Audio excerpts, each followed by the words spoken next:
The velocity of a small ball of mass m and density rho when dropped in container filled with glycerine become constant after some time.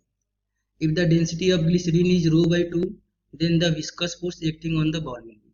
That means यदि हम ball को drop करेंगे glycerine में तो कुछ time के बाद इसकी वेलोसिटी कांस्टेंट हो जाएगी, एंड जब वेलोसिटी कांस्टेंट हो जाएगी तो इसका एक्सीलरेशन जीरो हो जाएगा, एंड एक्सीलरेशन जीरो हो जाएगा तो उस कंडीशन में upward force and downward force का वैल्यू सेम हो जाएगा.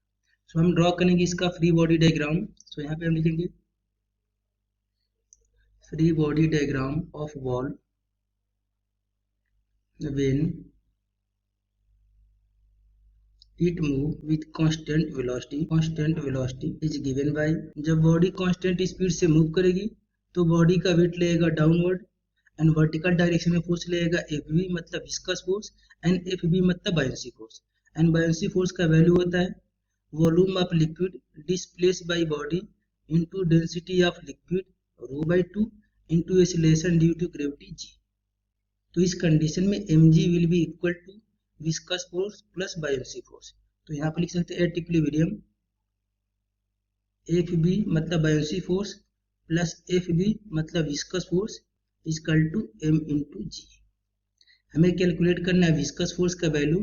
तो यहाँ पे लिखेंगे Fb इक्वल टू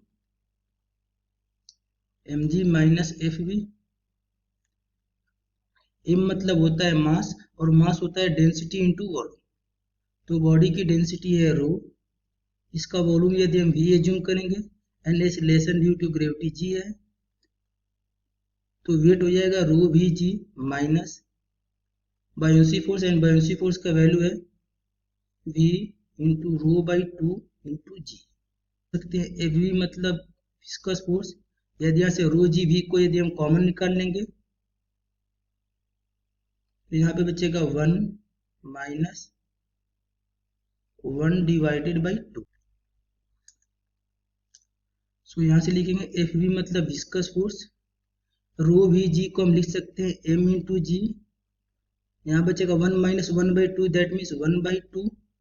सो इसका वैल्यू हो जाएगा F V equal to M G divided by 2. ये हो जाएगा हमारा आंसर. सो ये मैच करेगा ऑप्शन नंबर बी से. ओके.